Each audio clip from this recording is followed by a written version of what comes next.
Good morning प्यारे विद्यार्थियों, online class में आपका स्वागत है।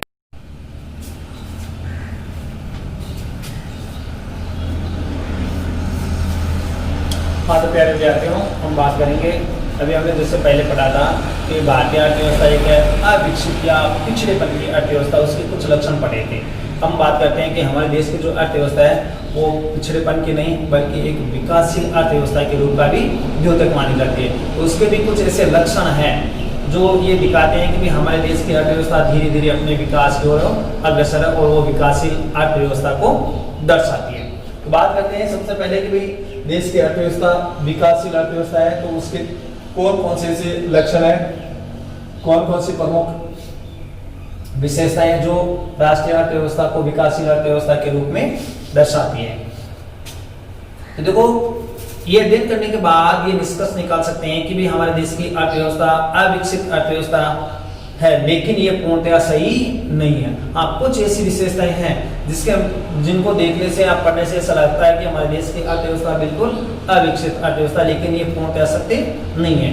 भारतीय अर्थव्यवस्था तेज गति से विकास के मार्ग पर है, वो बढ़ रही है और यहाँ पिछले कुछ वर्षों के दौरान प्रभावी आर्थिक एवं सामाजिक सुधार के साथ अनेक ऐसे अनुकूल परिवर्तन हुए हैं जिनके फलस्वरूप इसे विकासशील अर्थव्यवस्था कहा जाना अधिक उपयोगी है।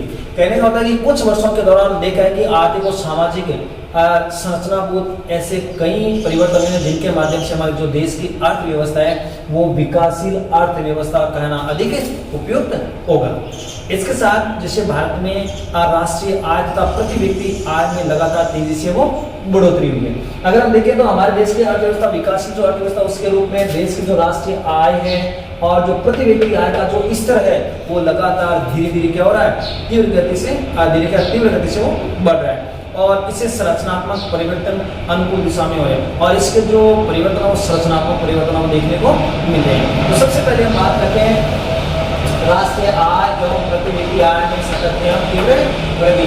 तो राष्ट्रीय आय का मैंने आपको पहले ही चैप्टर में बता दिया था कि देश की भौगोलिक सीमाओं के अंतर्गत उत्पादन और सेवाओं के मौद्रिक मूल्य को हम क्या कहते हैं, राष्ट्रीय आय कहते हैं। तो देश की जैसे जैसे राष्ट्रीय आय बढ़ेगी, राष्ट्रीय आय बढ़ने के साथ साथ में प्रति व्यक्ति आय भी बढ़ती है और प्रति व्यक्ति आय बढ़ने से देश में आर्थिक वृद्धि दर बढ़ती है और आर्थिक वृद्धि दर के साथ साथ आर्थिक विकास के मायने भी बढ़ते रहते हैं। तो हमने पढ़ा था कि 2015 के अनुकूल हमारे देश की जो प्रति व्यक्ति आय थी 1590 अमेरिकन डॉलर थी, जो आज बढ़कर के काफी वो बढ़ गई और इससे ऐसा लगता है कि हमारे देश की जो अर्थव्यवस्था वो धीरे धीरे अपना विकास की ओर वो बढ़ रही है। तो देखेंगे वो भारत की राष्ट्रीय आय प्रति व्यक्ति आय में होने वाले सतत एवं तीव्र परिवर्तन के स्वरूप भारतीय अर्थव्यवस्था के विकासशील स्वरूप को सर्वाधिक प्रभावशाली हुए लक्षण है। हम देखें तो हमारे जो देश की अर्थव्यवस्था वो तीव्र गति से अपना विकास कर रही है। 1950 और 80 के दौरान अगर हम देखें तो देश की अर्थव्यवस्था की विकास दर मात्र 3.5% ही थी। भाई जब देश स्वतंत्र हुआ था उस समय तो देश के सामने काफी चुनौतियां थी, उन चुनौतियों का भी सामना करना पड़ा। तो देश की जो राष्ट्रीय जो विकास की दर थी वो 3.5% ही थी और इसके बाद में अगर हम देखें तो 1980 के दशक में देश का विकास हुआ और जो आर्थिक वृद्धि दर थी वो 5% वो बढ़ी और 91 से 2011 के बीच में देखें तो हमारे देश की जो आर्थिक वृद्धि दर थी वो लगभग आपके 6.8% के तकरीबन वो पहुंच गई थी और 11वीं हमारी जो पंचवर्षीय योजना थी 2012 तक के दौरान देखें तो हमारे देश की विकास दर 8% तक वो तय की गई थी। तो इस तरह से अगर हम देखें तो लगातार 1950 से लेकर के 2011-12 तक हमारे देश की जो अर्थव्यवस्था थी वो तीव्र गति से क्या हो रही है, विकास कर रही है और यही इसके विकासशील होने का एक द्योतक वो माना जाता है कि देश की अर्थव्यवस्था वो तीव्र गति से वो बढ़ रही है। क्यों कि राष्ट्रीय आय बढ़ रही है, राष्ट्रीय के साथ साथ प्रति व्यक्ति आय बढ़ रही है और प्रति व्यक्ति की आय के साथ ही हमारे देश के आर्थिक विकास भी वो बढ़ रहा है। अगर बात करें 1990 के दशक के आर्थिक सुधारों की तो उसके पश्चात तो हमारे देश की आर्थिक वृद्धि दर और अधिक वो बढ़ने लगी है और वर्तमान सरकार द्वारा किए गए जो सुधार हैं और जो प्रयास हैं इनके कारण भारतीय अर्थव्यवस्था तीव्र गति से आगे वो बढ़ रही है। आर्थिक विकास के मापदंड में प्रति व्यक्ति आय में भी क्या हुई है, वृद्धि हुई है। तो जैसे जैसे देश की राष्ट्रीय आय बढ़ रही है प्रति व्यक्ति आय भी बढ़ रही है और प्रति व्यक्ति आय बढ़ने के साथ साथ हमारे देश की अर्थव्यवस्था में भी आमूल तीव्र गति से परिवर्तन देखने को मिल रहा है। दूसरा, आपके अर्थव्यवस्था की संरचना में भी क्या हुआ है, परिवर्तन हुआ है। कैसे हुआ? तो देखो, विकास के साथ साथ देश की अर्थव्यवस्था की संरचना यानी अर्थव्यवस्था के क्षेत्रों की स्थिति में भी परिवर्तन हुआ है। मैंने आपको बताया था कि देश की अर्थव्यवस्था के 3 क्षेत्र हैं, आपके प्राथमिक क्षेत्र, द्वितीय क्षेत्र और तृतीय क्षेत्र। जो अगर हम स्वतंत्रता के समय देखें तो प्राथमिक क्षेत्र में लगभग हमारे यहाँ पर 70% जनसंख्या अपना योगदान दे रही थी, तो धीरे धीरे उसमें योगदान कम हुआ और औद्योगिक और सेवा क्षेत्र में उनका योगदान वो बढ़ने लगे। इसके साथ अगर हम बात करें तो राष्ट्रीय आय, जिसे प्राथमिक क्षेत्र कृषि का अंश गिरता जाता है और द्वितीय को औद्योगिक और तृतीय सेवा क्षेत्र का अंश वो बढ़ता चला जाता है। भारत में अगर हम बात करें 1950-51 में राष्ट्रीय आय में कृषि का अंश 50% से भी देखो अधिक था। क्यों? कि प्राथमिक क्षेत्र में पहले जनसंख्या लगभग 75% जनसंख्या क्रियाशील थी, इसलिए उसका योगदान भी अधिक था। और 15-16 में ये कम होकर के मात्र 15% के लगभग ही रह गया है। क्यों रह गया? क्योंकि अब वो जो अंश है वो औद्योगिक क्षेत्र और सेवा क्षेत्र में बढ़ गया। तो राष्ट्रीय आय में उद्योग और सेवा क्षेत्र के योगदान में देखो भारी वृद्धि हुई है। यानी द्वितीय क्षेत्र, जिसे हम औद्योगिक क्षेत्र कहते हैं, राष्ट्रीय आय में अंश बढ़कर 1/4 से क्या हो गया, अधिक हो गया। और राष्ट्रीय आय में सेवा क्षेत्र का अंश तो सर्वाधिक तेजी से बढ़ रहा है। कहने का अर्थ है कि पहले कृषि में लोग ज्यादा थे, अब वहां पर तो 50% रह गए, औद्योगिक क्षेत्र में 25% से ज्यादा बढ़ गए और सेवा क्षेत्र में इससे भी कहीं अधिक गुना हो अभिवृद्धि हुई है। तो अर्थव्यवस्था की संरचना में क्या है, परिवर्तन आया। और यही परिवर्तन हमारे देश की अर्थव्यवस्था को विकासशील अर्थव्यवस्था के रूप में देखना हो पड़ता है। कि आज हमारे देश की अर्थव्यवस्था क्या है, विकासशील अर्थव्यवस्था है। ये एक इसका द्योतक है, इसकी एक लक्षण विशेषता को प्रकट करता है। ये माना जाता है कि द्वितीय क्षेत्र, जिसे हम औद्योगिक क्षेत्र कहते हैं, तीसरा तो सेवा क्षेत्र है, ये अपेक्षा अधिक रोजगार सृजन करता है। यानी औद्योगिक क्षेत्र है वो सेवा क्षेत्र की अपेक्षा ज्यादा रोजगार प्रदान करता है, इसलिए लोग प्राथमिक क्षेत्र को छोड़ करके और द्वितीय क्षेत्र में अत्यधिक उनकी भागीदारी हो रही है। और द्वितीय क्षेत्र की अपेक्षाकृत धीमी वृद्धि के कारण भारत में बेरोजगारी की समस्या अधिक गंभीर हो बनी हुई। क्यों? कि हालांकि लोगों का पलायन तो द्वितीय क्षेत्र में हुआ है, लेकिन वहां पर रोजगार के इतने साधन वो उपलब्ध नहीं है, और न होने के कारण ही हमारे यहाँ पर बेरोजगारी की समस्या और ज्यादा बढ़ गई। अगला, आर्थिक एवं सामाजिक आधार संरचना में सुधार। देखो, आर्थिक एवं सामाजिक संरचना में अगर सुधार देखें तो निश्चित रूप से हम देखेंगे कि हमारे देश की जो आर्थिक एवं सामाजिक संरचना में भी तेजी से सुधार हुआ है। विद्युत उत्पादन में अगर हम देखें तो भारत में कुल स्थापित क्षमता में पिछले 65 वर्षों में लगभग 100 गुना क्या हुई है, वृद्धि हुई है। यानी आर्थिक और सामाजिक संरचना के सुधार में देखें तो लगभग 65 सालों में कहते हैं कि विद्युत उत्पादन में 100 वर्षों में 65 वर्षों में 100 गुना क्या हुई है, अधिक वृद्धि हुई है। और स्वतंत्रता के समय भारत में सड़कों की जो कुल लंबाई थी वो मुश्किल से 4 लाख किलोमीटर थी, जो वर्तमान में अगर आज हम देखें तो 50 लाख किलोमीटर हो गई है। तो ये क्या है? ये है आपके आर्थिक और सामाजिक आधार संरचना में सुधार करना। जहाँ स्वतंत्रता के समय का जहाँ 4 लाख किलोमीटर थी, आज स्वतंत्रता के बाद में 50 लाख किलोमीटर की वृद्धि वो आंकी गई है। इस प्रकार बैंकिंग तथा जो बीमा सेवाएं हैं उनमें भी व्यापक विस्तार हुआ है। और साथ साथ अगर आप देखो 1951 से देखोगे तो 18% यानी 100 में से केवल 18 लोग ही क्या थे, शिक्षित थे। आज आप देखिए 2011 के अनुसार हमारी जो साक्षरता दर वो कितनी है, 74.04 हो गई है। यानी 100 में से लगभग 75% लोग क्या हो गए, साक्षर हो गए। तो ये आर्थिक और सामाजिक जो संरचना है उसमें भी क्या हुआ है, सुधार हुआ है। इसके साथ साथ जन्म के समय जीवन प्रत्याशा 1951 में केवल 32.1 वर्ष थी और जो 2014 में 68 वर्ष हो गई। यानी कि 1950-51 में देखें तो हमारी औसत आयु केवल 32 वर्ष की थी, और आज अगर आप देखें 2011 के अंतर्गत हमारी जो औसत आयु है वो 68 वर्ष हो गई जीने की। हम तो मान करके चलते हैं 100 साल, लेकिन हमारी औसत आयु कितनी रह गई है, 68 वर्ष। जबकि चीन और श्रीलंका की औसत आयु कितनी है, हमसे भी अधिक है। इसके साथ साथ अगर हम बात करें तो शिक्षा और जो स्वास्थ्य सेवाओं के विस्तार के आधार पर भी हम कह सकते हैं कि हमारे जो देश की अर्थव्यवस्था है वो विकासशील अर्थव्यवस्था वो है और वो अपना जो विकास और तीव्र गति से करेंगे। इनके अलावा भी अगर हम देखें तो भारतीय अर्थव्यवस्था जो विकासशील अर्थव्यवस्था उसके कुछ अन्य कारक भी हैं जो ये द्योतक करते हैं कि भी हमारे देश की अर्थव्यवस्था पिछड़ी हुई नहीं है, अविकसित नहीं, बल्कि विकासशील अर्थव्यवस्था है। तो वो कारण कौन कौन से देखिए, एक तो विदेशी व्यापार की संरचनात्मकता में परिवर्तन हुआ है और देश की जनसंख्या वृद्धि दर भी पर्याप्त कमी हुई है। इसके साथ साथ 1961 से अगर 67 के मध्य देखें तो देश की जो जनसंख्या वृद्धि दर है वो 24.80% थी और 2011 में देखें तो वो घट करके 17.64 ही रह गई है। इसका अर्थ यह कि धीरे धीरे जनसंख्या में क्या हो रही है, कमी हो रही है और जो विदेशी व्यापार है वो बढ़ रहा है। ये भी कुछ ऐसे कारण है जो देश की अर्थव्यवस्था को विकासशील अर्थव्यवस्था का द्योतक वो मानते हैं। अच्छा, इसके साथ अगर हम अध्ययन के आधार पर यह कह सकते हैं कि यद्यपि भारतीय अर्थव्यवस्था में अविकसित अर्थव्यवस्था के भी अनेक लक्षण विद्यमान हैं, लेकिन फिर भी विकास के पथ पर जो तेजी से अग्रसर भी हो रही है। तो विकास की इस तीव्र गति के फलस्वरूप भारतीय जो अर्थव्यवस्था है निश्चित ही एक दिन विकसित अर्थव्यवस्था के रूप में गिनी जाएगी। हालांकि हम ये कह सकते हैं कि हमारे देश की अर्थव्यवस्था में कुछ पिछड़ेपन के कारण है, लेकिन देश की अर्थव्यवस्था धीरे धीरे क्या कर रही है, विकास कर रही है। राष्ट्रीय आय प्रति व्यक्ति आय बढ़ रही है, अर्थव्यवस्था की संरचना में काफी परिवर्तन हो गया है। इसके साथ साथ आर्थिक और सामाजिक आधारित संरचना में भी परिवर्तन हुआ और कई ऐसे कारण हैं जो देश की अर्थव्यवस्था को विकासशील अर्थव्यवस्था के रूप में जोड़ती गई। और अगर इसी तरह से तेजी से अगर हमारी अर्थव्यवस्था विकास करती रही तो निश्चित रूप से एक दिन हमारे देश की अर्थव्यवस्था विकसित अर्थव्यवस्था की श्रेणी में गिनी जाएगी।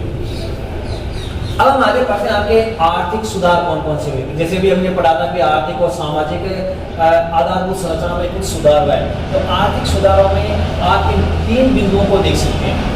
ये 3 बिंदु है, एक तो उदारीकरण, निजीकरण और वैश्वीकरण।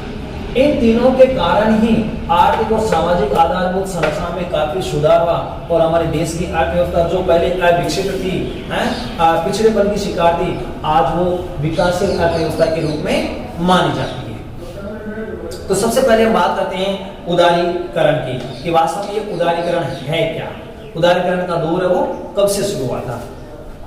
तो देखिए, उदारीकरण का आशय आर्थिक नीतियों, नियमों और कानूनों के सरलीकरण की एक प्रक्रिया है। यानी उदारीकरण क्या चीज है, उदारीकरण है आर्थिक व्यवस्था में जो नियम, जो नीतियां या फिर जो कानून बनाए जाते हैं उनको सरल करना, ताकि प्रत्येक व्यक्ति है ना उसका लाभ वो ले सके। और 1990 से पहले यानी देश की स्वतंत्रता के बाद और 1990 तक जो भी नीतियां अपनाई गई थी विकास की, उन नीतियों में सरकार की भूमिका अर्थव्यवस्था के नियंत्रण और उत्पादक की थी। कहने का अर्थ है कि 1945 से लेकर 1947 से लेकर 1990 तक देश में जो भी उत्पादन होता था उस उत्पादन पर सरकार का पूरा क्या था, नियंत्रण था। ठीक है ना।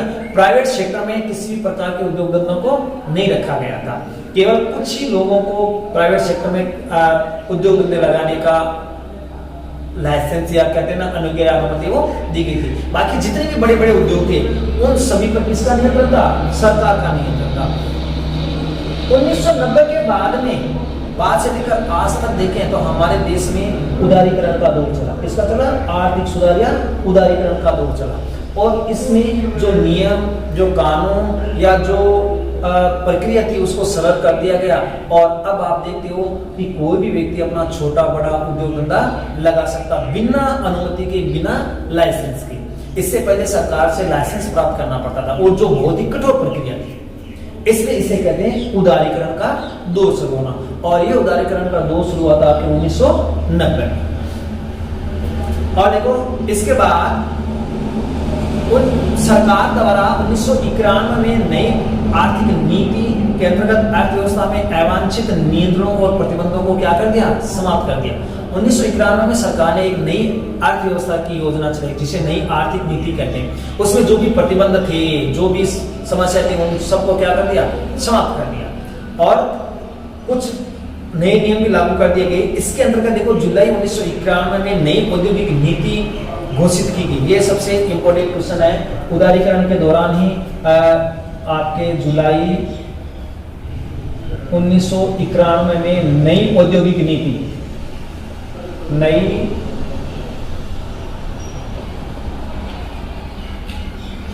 औद्योगिक नीति की स्थापना की गई। ठीक है ना, ये एक अच्छा क्वेश्चन है, 1 नंबर का, जैसे आपके वैकल्पिक क्वेश्चन आते हैं। और तथा अर्थव्यवस्था के विभिन्न क्षेत्रों में देखो व्यापक सुधार की प्रक्रिया भी प्रारंभ की गई, और इनमें वित्तीय क्षेत्र, बाहरी क्षेत्र, विदेशी विनिमय, कर व्यवस्था आदि में व्यापक सुधार करते हुए अनावश्यक नियमों और नियंत्रणों को क्या कर दिया, समाप्त कर दिया गया। अब क्या हुआ कि 1991 के बाद में कोई भी विदेशी कंपनी, यानी विदेशों से जो बाहर की कंपनी है वो भारत में आकर के अपना पैसा निवेश कर सकती है और यहाँ पर प्रोडक्शन है वो कर सकती है। तो आपने जैसे हीरो, होंडा, हुंडई, सुजुकी, क्या होंडा, पैनासोनिक है, सोनी है, ऐसी कई कंपनियां, ब्रांडेड कंपनियां देखी होगी जो विदेशों की कंपनियां और भारत में आकर के अपना उत्पादन कर सकती है। लेकिन ये 1990 से पहले नहीं था, और हमारे यहाँ की जो कंपनियां थी वो विदेशों में जाकर के अपना प्रोडक्शन वो कर सकती है। तो इस तरह से ये नई औद्योगिक नीति के तहत नियम प्रक्रिया और सरल कर दी गई थी, जो भी प्रतिबंध थे, जो नियंत्रण थे, उन सबको समाप्त कर दिया गया।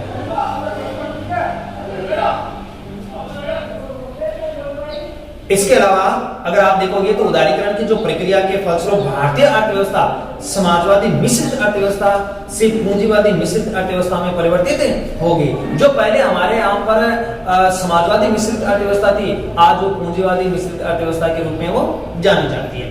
और इसमें सरकारी हस्तक्षेप में देखो कमी आई और भारतीय अर्थव्यवस्था मुक्त बाजार या पूंजीवादी अर्थव्यवस्था के स्वरूप की ओर उन्मुख हुई। अच्छा, सरकार के हस्तक्षेप की इसमें क्या आ गई, कमी आ गई, और सरकार के हस्तक्षेप में कमी आने के कारण ही हमारे देश की जो अर्थव्यवस्था थी वो मुक्त बाजार या पूंजीवादी अर्थव्यवस्था के रूप की ओर वो उन्मुख हो गई, और अर्थव्यवस्था की संरचनात्मक दृढ़ताएं भी समाप्त हो गई। यानी अर्थव्यवस्था में जो पहले संरचनात्मक बाधाएं थी, प्रतिबंध थे, समस्या थे, उनको सरकार ने समूली नष्ट कर दिया।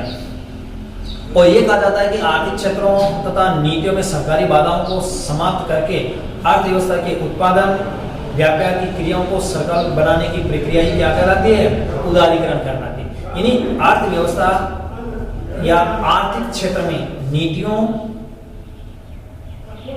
आर्थिक क्षेत्र तथा नीतियों में सरकारी बाधाओं को समाप्त करके अर्थव्यवस्था के उत्पादन, व्यापार की प्रक्रिया को सरल बनाने की प्रक्रिया क्या कहलाती है, उदारीकरण वो कहलाती है।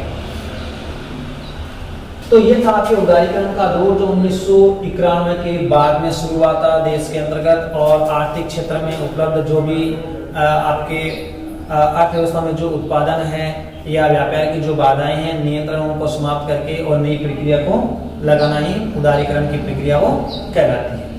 अब बात करते हैं निजीकरण की। तो देखो अर्थव्यवस्था में निजी क्षेत्र की जो भूमिका थी, उस भूमिका में वृद्धि करने की प्रक्रिया को क्या कहलाते हैं, निजीकरण। निजीकरण का मतलब है कि पहले मैंने आपको कहा था 1947 से 90 तक जितने भी हमारे यहाँ पर उद्योग धंधे थे उन सब पर सरकार का स्वामित्व था। आज किसका स्वामित्व बताओ, आज सारे के सारे उद्योग धंधे सब कहाँ जा रहे हैं, प्राइवेट सेक्टर में जा रहे हैं, निजी लोगों के हाथ में जा रहे हैं। जो स्वामी है, जो पैसे वाले धनवान है, पूंजीपति है, उन लोगों के हाथ में वो चले जा रहे हैं। चाहे वो शिक्षा हो, चाहे रेलवे हो, या चिकित्सा हो, या कोई सा भी विभाग हो, सारे के सारे आप देखते हैं उनका प्राइवेट सेक्टरों में निजीकरण वो कर दिया गया। बस वही निजीकरण है। तो अर्थव्यवस्था में निजी क्षेत्र में की भूमिका को वृद्धि करना ही निजीकरण वो कहलाता है। और इसके अंतर्गत अर्थव्यवस्था के निजी क्षेत्र में अधिक अवसर प्रदान कर दिए जाते हैं, यानी लोगों को ज्यादा से ज्यादा इसके अवसर प्रदान किए जाते हैं कि भी आप भी अपना उद्योग धंधा लगा सकते हैं या इस उद्योग धंधा का प्रबंधन वो कर सकते हैं। और सार्वजनिक क्षेत्र की भूमिका घटा दी जाती है। जैसे आप चिकित्सा विभाग देखते हो, पूरा का पूरा प्राइवेट सेक्टर में, शिक्षा विभाग धीरे धीरे निजीकरण हो रहा है, जलवायु विभाग का निजीकरण हो गया है, विद्युत कंपनियों को आप देख सकते हो, पहले सरकार के क्षेत्र में आती थी, आजकल वो निजी क्षेत्र में दीदी को उनका रख रखाव प्रबंधन सब बड़े बड़े जो कंपनियां, उन कंपनियों को वो दे दिया गया। तो निजी क्षेत्र के लोगों को ज्यादा से ज्यादा इसमें अवसर वो प्रदान किए जाते हैं। इसके साथ साथ जो निजी क्षेत्र के विस्तार को बढ़ावा देती है और परंपरागत तौर पर निजीकरण का तात्पर्य सार्वजनिक या राज्य संपत्तियों को निजी व्यक्तित्व या स्वामित्व या नियंत्रण में देने की एक प्रक्रिया है। सार्वजनिक का मतलब है जिन पर सरकार का नियंत्रण था। तो सार्वजनिक या राज्य की जो संपत्ति है, उस संपत्ति को निजी स्वामित्व या पूंजीपतियों का नियंत्रण होना ही निजीकरण कहलाता है। मैंने भी आपको विद्युत कंपनियों का दे दिया। पहले विद्युत कंपनियों पर सरकार का नियंत्रण था, आज सरकार ने निजी क्षेत्र में दे दिया, तो उनका अब स्वामित्व सरकार का न रह करके किसका रहा है, निजी क्षेत्र में चला गया, तो वो निजीकरण कहलाता है। तो 1990 की अगर हम बात करें तो औद्योगिक नीतियों में अन्य उद्योगों में सिर्फ सार्वजनिक क्षेत्र के लिए आरक्षित कर दिया गया था, और उन अनेक उद्योगों की स्थापना हेतु लाइसेंस की अनिवार्यता भी कर दी गई थी, और इन नीतिगत निर्णयों में निजी क्षेत्र के विकास को सीमित कर दिया गया था। यानी 1990 तक सरकार ने ऐसे बड़े बड़े उद्योग थे जो केवल अपने पास में रखे थे, वो भी प्राइवेट सेक्टर में इन उद्योगों को नहीं दिया गया था, अनुमति भी नहीं दी जाती थी। लेकिन 1991 के बाद नई औद्योगिक नीति के फलस्वरूप उन उद्योगों को निजी क्षेत्रों में भी खोलने की अनुमति दे दी, वो लाइसेंस समाप्त कर दी गई, जो प्रतिबंध और नियंत्रण थे उनको समाप्त कर दिया गया, और 1991 के बाद में निजीकरण का दौर वो चल पड़ा। आज हम देखें तो 1991 की नई औद्योगिक नीति औद्योगिक लाइसेंस की लगभग बिल्कुल समाप्ति करती है, और सार्वजनिक क्षेत्र में आरक्षण प्राप्त उद्योगों की संख्या में भारी कमी और निजी क्षेत्र के लिए विकास के नए द्वार वो खोल देती है। यानी ये जो आपके 1991 में नई औद्योगिक नीति की स्थापना की थी, ये सार्वजनिक क्षेत्र में जो नियम और प्रतिबंध थे उनको समाप्त करके वो निजीकरण का द्वार खोल दिया। अब कोई भी व्यक्ति अपनी फैक्ट्री, अपना कारखाना बिना किसी अनुमति और लाइसेंस के लगा सकता है, उसमें किसी भी प्रकार की कोई आपत्ति, कोई प्रतिबंध या कोई नियंत्रण सरकार की ओर से नहीं होगा। सरकार निजी क्षेत्र में किसी भी प्रकार का कोई हस्तक्षेप नहीं करेगी, जो अब तक निजी क्षेत्र के लिए क्या थे, वर्जित। यानी 1990 तक कोई भी व्यक्ति निजी क्षेत्र में इतना बड़ा कारखाना या कंपनियां वो लगाकर नहीं लगा सकता था, क्योंकि वो पूर्ण रूप से वर्जित था। लेकिन इस नई औद्योगिक नीति के फलस्वरूप कोई भी व्यक्ति अपना निजी कारखाना, अपने फार्म, अपने कंपनी का वो खोल सकता है। तो निजीकरण के अंतर्गत सरकारी क्षेत्र में भी विनिवेश किया जा सकता है। अब क्या है कि देखो, कई ऐसी कंपनियां हैं जो निजी क्षेत्र में है, लेकिन वो सरकार को भी सरकारी क्षेत्र में भी अपना निवेश कर सकती है, यानी अपना अंशदान वो लगा सकती है। और इसके साथ ये भी निजीकरण का ही एक उपाय है। शुद्ध रूप से विनिवेश संपदाओं के तरलीकरण की एक प्रक्रिया है, लेकिन सामान्य तौर पर इसका अर्थ राज्य द्वारा सार्वजनिक उद्यमों में अपना अंश निजी क्षेत्र को बेच देना। यानी क्या करती है सरकार, जैसे मान लो कोई चीनी कंपनी आपके मिल होती है, अगर वो घाटे में जा रही है तो सरकार उसको प्राइवेट सेक्टर में दे देगी, ठीक है ना। और प्राइवेट सेक्टर ना उसका रखरखाव प्रबंधन खुद लेगा और सरकार को सालाना कमीशन वो दे देता है। तो इस तरह से हालांकि सरकारी क्षेत्र में होते हुए निजी क्षेत्र में मानी जाती है, और कहना ये पड़ता है कि सरकार अपना कुछ अंश निजी क्षेत्र का वो बेच देती है। तो 1900 देखो, भारत में निजीकरण हेतु 1991-92 में विनिवेश कार्यक्रम प्रारंभ किया गया, और निजीकरण से सरकार को राजकोषीय अनुशासन स्थापित करने में क्या मिली, सहायता मिली, और इससे अर्थव्यवस्था में प्रतिस्पर्धात्मक शक्ति का में भी क्या हुआ, सुधार हुआ। क्यों कि लोगों में प्रतिस्पर्धात्मक भावना बढ़ने लगी।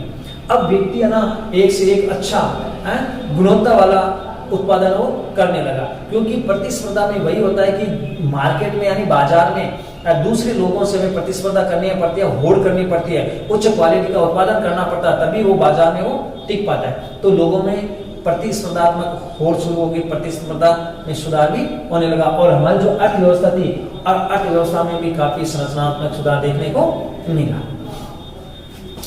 तीसरा आपके वैश्वीकरण, कि भाई 1991 के बाद जब उदारीकरण का दौर चला, उदारीकरण के साथ साथ हमारे यहाँ पर निजीकरण शुरू किया गया, और उदारीकरण के साथ ही हमारे यहाँ पर वैश्वीकरण की प्रक्रिया का भी प्रारंभ हुआ। यानी विश्व स्तर की जो बड़ी बड़ी ब्रांडेड कंपनियां थी उनको भारत में निवेश करने के लिए आमंत्रित किया गया, और जो वस्तुएं अब तक भारतीय बाजारों में देखने को नहीं मिल रही थी, वो 1991 के बाद भारतीय बाजारों में विदेशी वस्तुओं को देखने को भी मिलने लगी। विश्व स्तर की चीजें हमें एक ही छत के नीचे देखने को वो मिलने लगी। तो देखो, घरेलू अर्थव्यवस्था का